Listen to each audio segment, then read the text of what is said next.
there are about 8 million people in the UK that have some form of hearing loss, but only 2 million people approximately wear some kind of hearing device to help. So that's 6 million people that have a hearing loss without any aiding whatsoever. Wow. And I think the reason for that is really stigma. There's still a stigma attached to hearing aids because the NHS provide free hearing aids.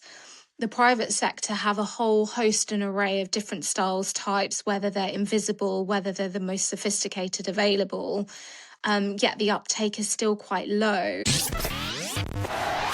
This episode is supported by a proper local clinic just outside of Bishop Stortford. Most people don't wake up planning to see a chiropractor. It's the stiff neck that won't ease, the bad back that's killing your sleep, or that pain that suddenly makes work and family life harder. Takeley Chiropractic help people get out of pain and, even more importantly, stay out of pain. They don't rush you. They take time to understand you and make you feel better.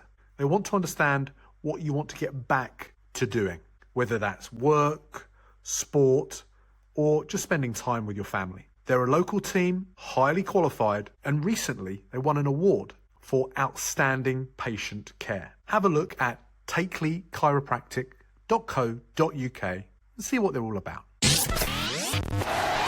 Welcome to the Bishop Stortford Community Podcast, the show where we shine a light on the incredible businesses, community leaders and local legends shaping our town. I'm your host, James O'Donnell, and today we are joined by Jas Bahra. Jas, great to have you on the show. Thank you so much for having me. Not a Really problem. excited for this conversation. Me too. So Jas, for those of us who don't know you yet, who are you and what do you do here in Bishop Stortford? So my name is Jas and I'm an audiologist. Just to give a bit of background, I used to work in Harley Street for about 15 years and I've recently opened up my own clinic called Your Hearing Clinic, just on the outskirts of Bishop Stortford in Stansted.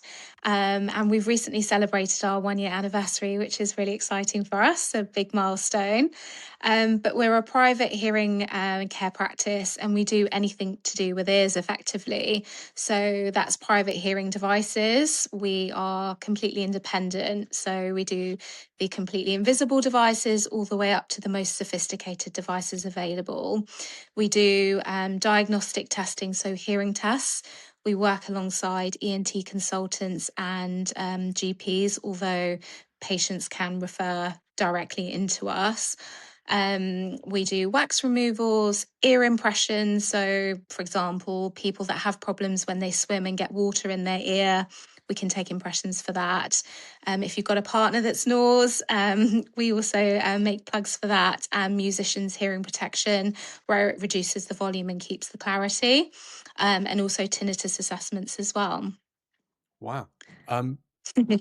From my understanding, this is a growing industry. There are people are having more ear issues. Is that a fair comment? I think that's always been the case, but I think what's really shone a light on everything is noise pollution. So everything around us is very noisy. We've got the use of headphones. We've got, if you go to the gym and you're listening to loud music, or again, you've got your headphones in, commutes in and out of towns into London. So the average commute is about an hour long. So yeah, I mean, I think what we are trying to do is change the perception and mindset of hearing healthcare. So when you go to the opticians to get your vision checked, when you go to the dentist to get your teeth checked, the majority of people out there probably haven't had their hearing checked. I mean, have you ever had your hearing checked before? No, I don't think so. Yeah. My wife asks Yeah. often, "Can you hear me?" Right. Okay. So yeah, I think the majority of people would say that they've either never had their hearing checked or they've only been to see someone when there has been a problem with their hearing. And I think it's just changing that perception of it's not just to do with your age. It's not an aging thing. Anyone can have a hearing loss. So it's, the best advice is to at least have your hearing checked. Mm-hmm. And how often would you suggest for most people to have that done? Yeah, so great question. I think it really depends on when you have your baseline test results done and whether it's flagging up an issue or not. So, if there is a hearing loss present, we in the private sector, in my clinic here, we test people annually to make sure that their hearing hasn't progressed or changed. And it's not just to do with your hearing level, it's also to do with your brain processing as well, which can also be affected with it too. Yeah. Can you expand on that? And yeah, sure. So there's been lots of multiple studies that have shown that there is a link, and I think we need to take this with a pinch of salt, but there is a link between cognitive decline and hearing loss, in that if you're going into noisy, challenging situations and you're unable to hear, you're less likely to participate in conversations. In turn, that makes you less likely to go into those situations, which can start affecting brain health effectively. And also, without getting too complex, but we have these hair cells in our ears which are normally upright. And over time, as the hearing does change, they start to bend. So the level of noise needed to stimulate them needs to be louder. But if those hair cells are not being stimulated, the brain isn't getting that signal. So that can sometimes affect processing as well. Hmm. Interesting. So there's Yeah. from my understanding, there's different um there's four key tones. Is that the right term? It's probably not the right term, but there's you can have good hearing in some situations, but bad Oh, hearing yeah. in others. So like Yeah, in a exactly that. crowded bar, there's actually different Mhm. ways that you can hear things versus where you're just having a conversation with someone. Is that correct? Y- Yeah, so I think when we get people come into the clinic, they just assume, oh, because I can hear when my husband's coming up the stairs, my hearing is fine because I can hear that, or the dog's barking, I can hear that. But hearing loss doesn't normally affect all frequencies. So I think that's what you were referring to. Yeah. It can affect some over others.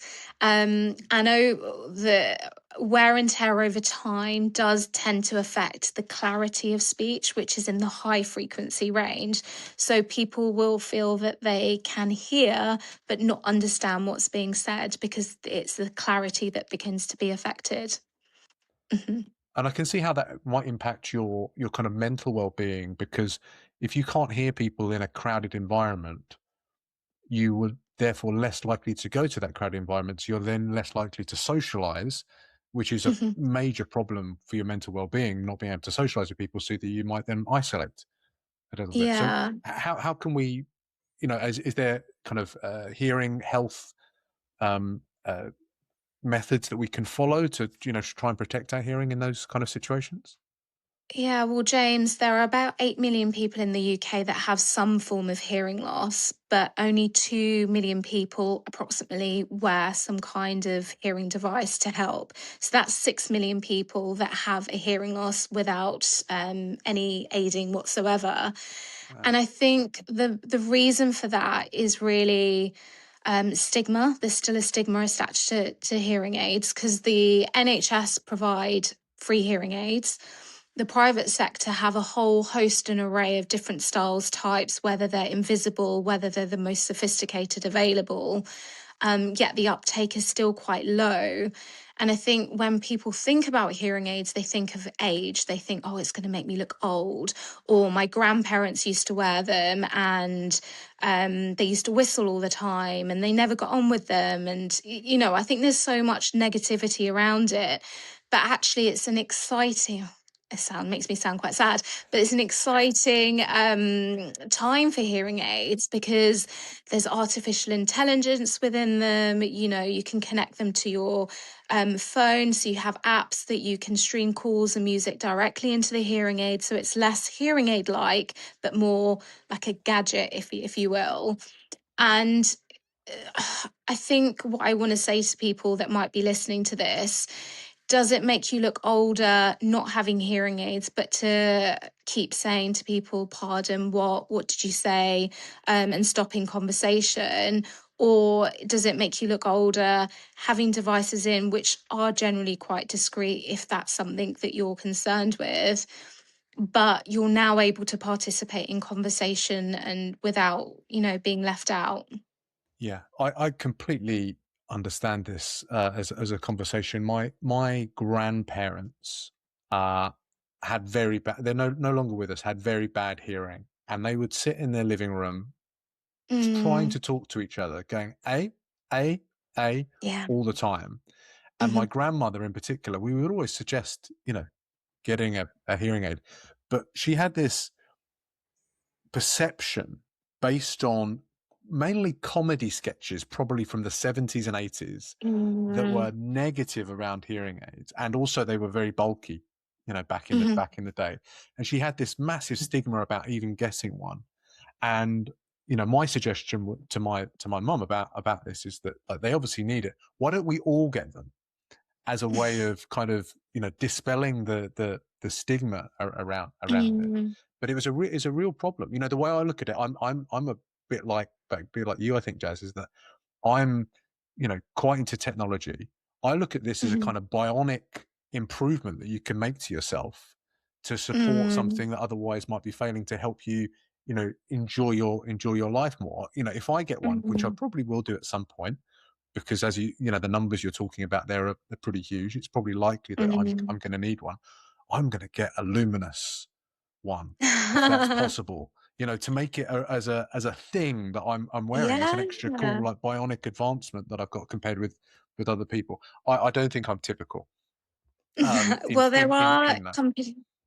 there are companies out there that are making jewelry for hearing aids. So it's more of a statement piece. Mhm. Like you would put your earrings on, you'd put your case over the hearing aid to make it more visible, but in more of a statement piece, if that makes sense, rather than Yeah, hiding it, which I think over time hearing aids have been made quite small and discreet, and I think that's kind of maybe sending a wrong message in that they need to be hidden when in fact they don't.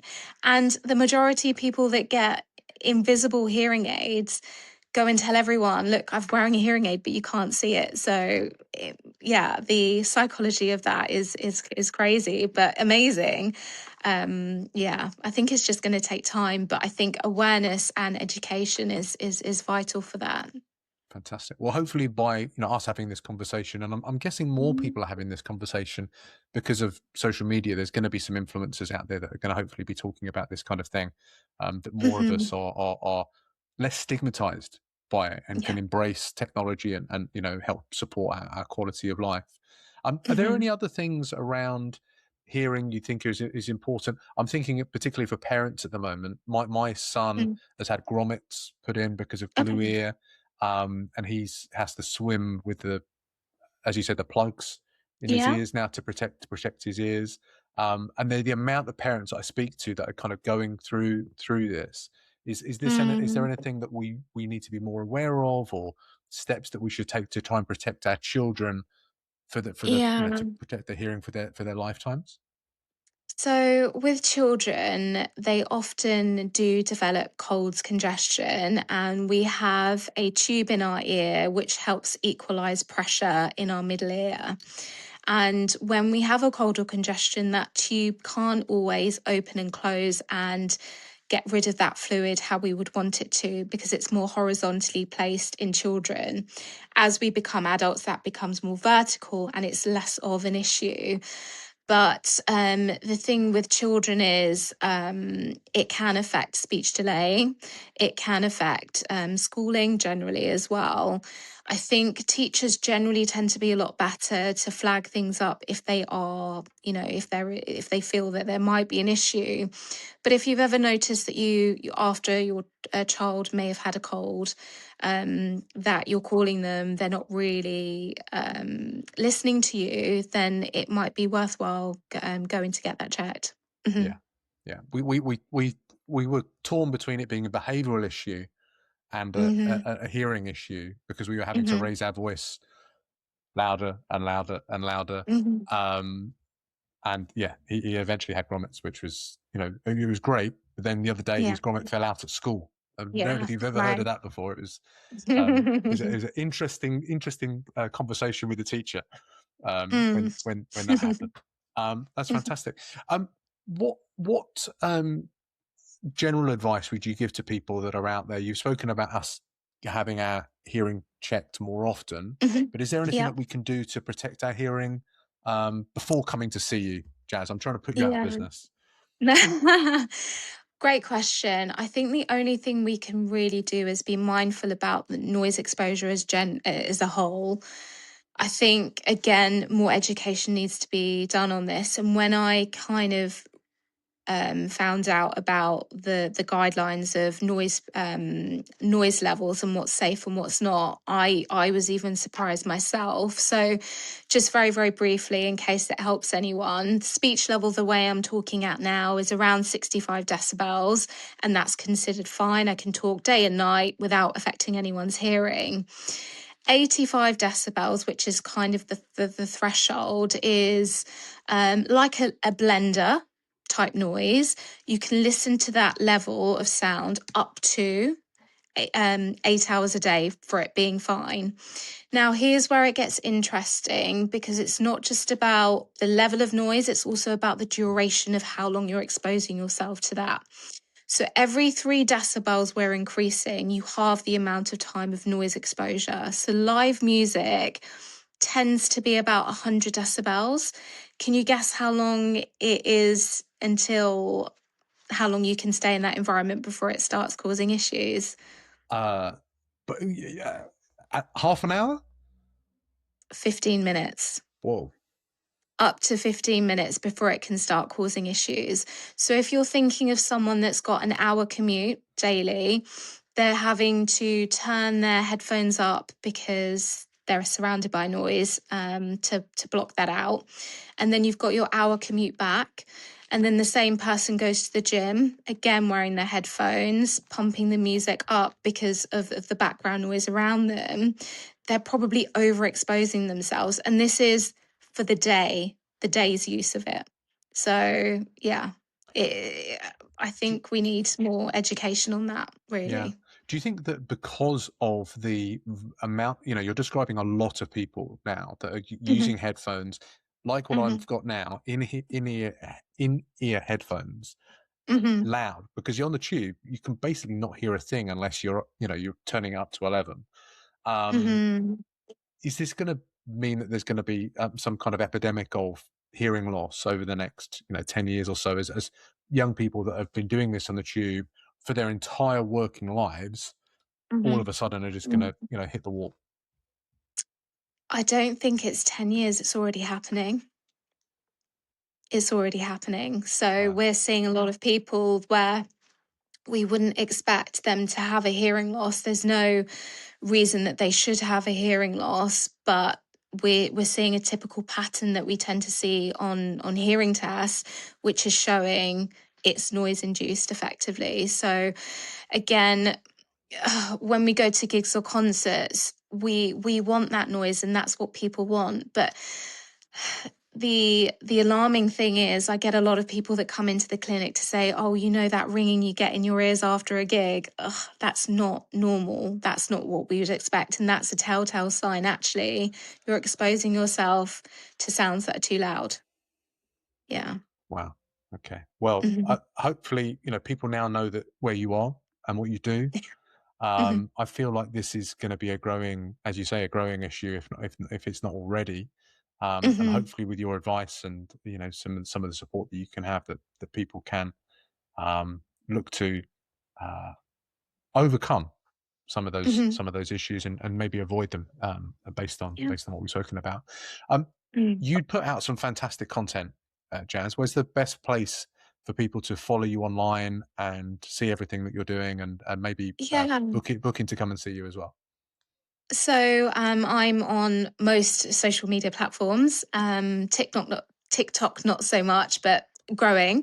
But Instagram, I'm reachable on Instagram. You can email me through my website.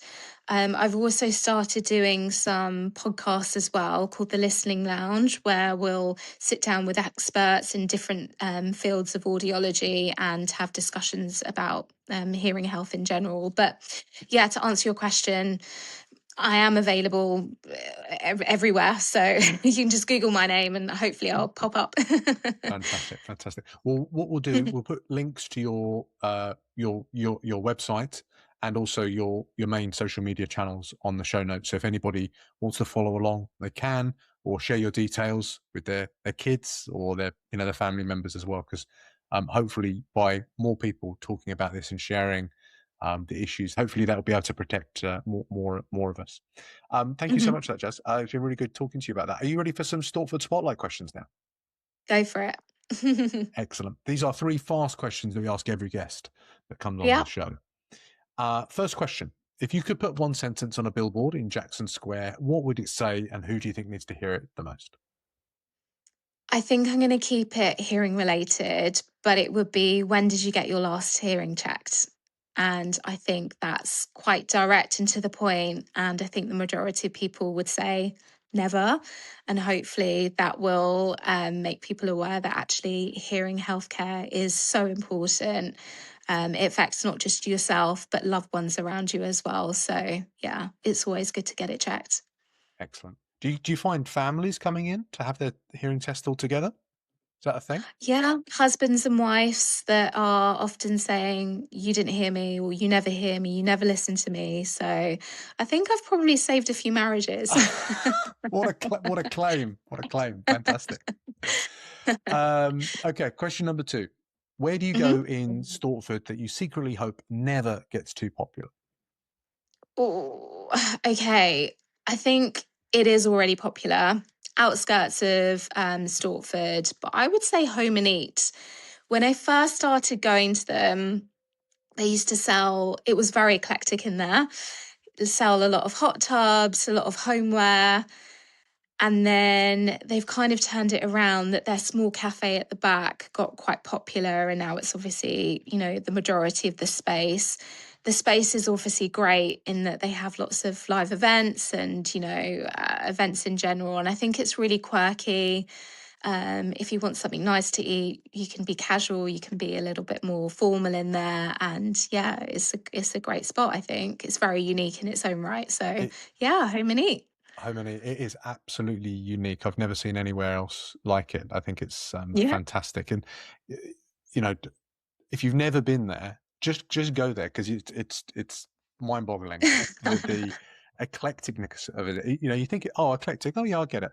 No, it's eclectic on another level. It really is. Yeah. That's a great shout Yeah. out as well, Jess. Thank you very much. It's Um, okay. and final question: who's doing something special in town that more people need to know about? Out of town again based in Stansted, but I want to give a shout out to Touchpoint. They're a community wellbeing project that are mostly run by volunteers. They do something called Food Share, which is reducing food waste. They do lots of community walks with people in the community that may be new to the area or feeling a bit lonely. They have a cafe that has like free tea and coffee on certain days, and they serve food. I just think the concept is very, very good. Stansted on a whole is quite a very nice niche community, and to have something that is just giving back to the community like that, I think is fabulous. So I think I'm going to start volunteering for them soon. So yeah, there'll be lots of content on them and then the great stuff they do as well. So yeah. Fantastic. Touchpoint are an incredible organization. There's a big thing about loneliness and solitary lifestyles at the moment, and I think there's something like 25% of people in that district that live on their own. So having Mhm. that kind of community hub, that community space, Touchpoint is great. And they've also got a radio station as well, Mhm. where they share so many local stories out Mm. on Touchpoint Radio. It really is a fantastic body. Like you'd almost wish it didn't exist because of what the problems it's trying to solve. But it is a fantastic Yeah. space for Hmm. the local community there, and it's a great Hmm. shout out. How are you going to help volunteering? What kind of thing are you going to be doing? I think I do want to go on community walks. I think that's something so important, just to have, you know, someone to talk to if someone is lonely. And I think yeah, I mean, that's my job and that's what I do. I love talking to people and knowing about people and just getting to know people in the community. So I think that's definitely something that I want to do. And also maybe doing some more talks on hearing healthcare to the community there as well. Yeah. So yeah, watch this space. Brilliant, brilliant. Well, let me know when things are happening there. We can share any of those details on our community page as well, so that more people know about what you're doing there. Can you share your website URL so people can follow along and reach out to you if they need to? Yeah, it's just yourhearingclinic.co.uk.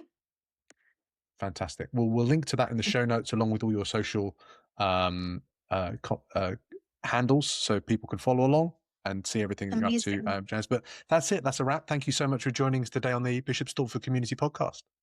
Thank you so much for having me. Not a problem. We may well do another episode in the future. I think this is going to be an ongoing thing that we can highlight for the community and talk about. That'd be really fantastic. Amazing. Yeah, I'd love If you're to. out there, if you've enjoyed this episode, the best way to support us, to support the show, is to hit follow, leave a quick review on YouTube, Apple, Spotify, wherever you're listening to this. Turn the volume down if you are listening to this. Please don't blast your ears out listening to this podcast, but share it on your socials, or maybe someone in town who's not on social media, but might be interested in what Jas has had to share about hearing health. I think there's some really interesting sound bites off the back of that you might be able to improve someone's quality of life. And if you've got a local legend, someone out there who's supporting the community, investing in people, doing something special that you think we should be featuring next, drop their name in the comments below, and I can reach out to them and invite them on the podcast for a little chat. Jas, thank you so much for joining us today on the Bishop Stortford Community Podcast. Thank you so much for having me.